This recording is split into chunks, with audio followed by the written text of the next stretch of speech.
আসরের পর বিশেষ দোয়া 11 বার পড়লে আল্লাহর আরশ কেঁপে ওঠে যতক্ষণ পর্যন্ত না দোয়া কবুল হয়। সুবহানাল্লাহ। যে কোনো ফরজ নামাজ সম্পূর্ণ করার পরে যদি দোয়া করা হয় আল্লাহ তাআলা দোয়া কবুল করে থাকেন। বিশেষ করে আসরের নামাজের পরবর্তী যে সময় রয়েছে এই সময়টি অত্যন্ত বরকতপূর্ণ এবং ফজিলতপূর্ণ, মাহাত্ম্যপূর্ণ, তাৎপর্যপূর্ণ সময়। যে ব্যক্তি গুরুত্ব সহকারে আসরের নামাজের পর একাগ্রতার সাথে মনে প্রাণে বিশ্বাস রেখে খাঁটি দিলে তওবা করবে, আল্লাহ পাক রব্বুল আলামিন তার উপর রাজি এবং খুশি হয়ে যাবেন।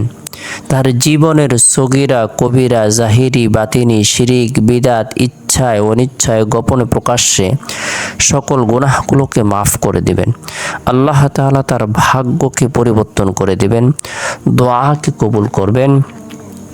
তাই আসরের নামাজের পর বরকতপূর্ণ মুহূর্ত, এই মুহূর্তের মধ্যে আমরা প্রত্যেকে গুরুত্ব সহকারে একাগ্রতার সাথে মনে প্রাণে বিশ্বাস রেখে তওবার নিয়তে 11 বার ইস্তিগফারের আমল করব। আস্তাগফিরুল্লাহ রাব্বি মিন কুল্লি যামবি ওয়া আতুবু ইলাই। যে ব্যক্তি বিগত দিনের গুনাহের কথা স্মরণ করে, নাফরমানির কথা স্মরণ করে, অন্যায় অপরাধের কথা স্মরণ করে খাঁটি দিলে তওবার নিয়তে ইস্তিগফারের আমল করবে, আল্লাহ তাআলা তার জীবনের সকল গুনাহগুলো মাফ করে দিবেন। সগীরা কবিরা সকল গুনাহ আল্লাহ তাআলা মাফ করে দিবেন। কারণ আল্লাহ তাআলা বলেন ফাকুল তুস্তাগফিরু রাব্বাকুম ইন্নাহু কানা গাফফারা।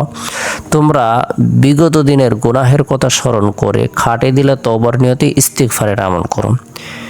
ইরসিলিস সামাআ আলাইকুম মিদরারা ওয়া ইমদিদুকুম বিআমওয়ালি ওয়া বানিনা ওয়া ইয়াজআল লাকুম জান্নাতি ওয়া ইয়াজআল লাকুম আনহারা। আল্লাহ তাআলা আসমান থেকে বৃষ্টি বর্ষণ করবেন, অসংখ্য অগণিত কল্যাণ প্রদান করবেন, ফল ফসলের মধ্যে বরকত প্রদান করবেন, সন্তান সন্ততির মধ্যে বরকত প্রদান করবেন যদি তারা খাঁটি দিলে তওবা করে ইস্তিগফারের আমল করে। আর তওবাকারীকে আল্লাহ তাআলা পছন্দ করেন, ভালোবাসেন। ইন্নাল্লাহা ইউহিব্বুত তাওয়াবিন ওয়া ইউহিব্বুল মুতাতাহহিরিন। তাই আমরা খাঁটি দিলে তওবা করব, ইস্তিগফারের আমল করব 11 বার। এরপরে নবী সাল্লাল্লাহু আলাইহি সাল্লামের প্রতি মহব্বত রেখে, ভালোবাসা রেখে, আন্তরিকতা রেখে দুরুদের আমল করব 11 বার।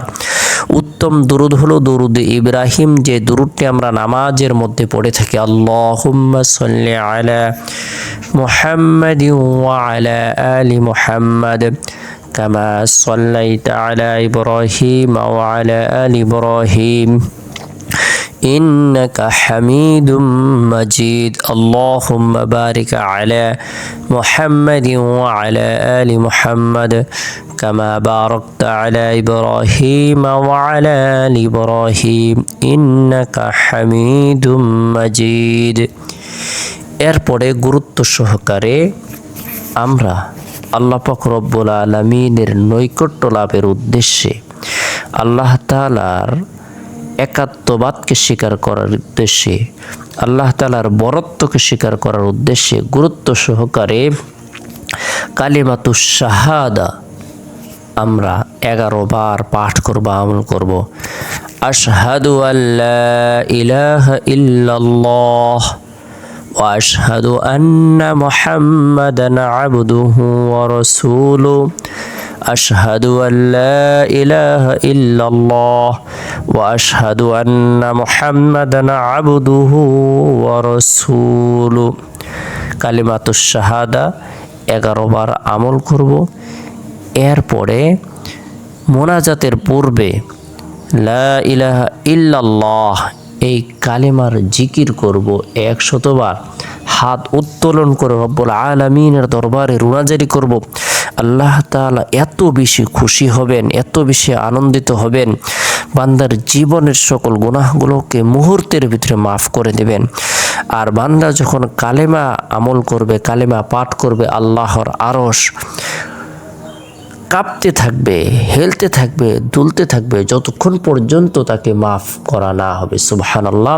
আল্লাহ তাআলা আমাদের সকলকে বোঝার আমল করার তৌফিক দান করুক। সকলে ভালো থাকুন।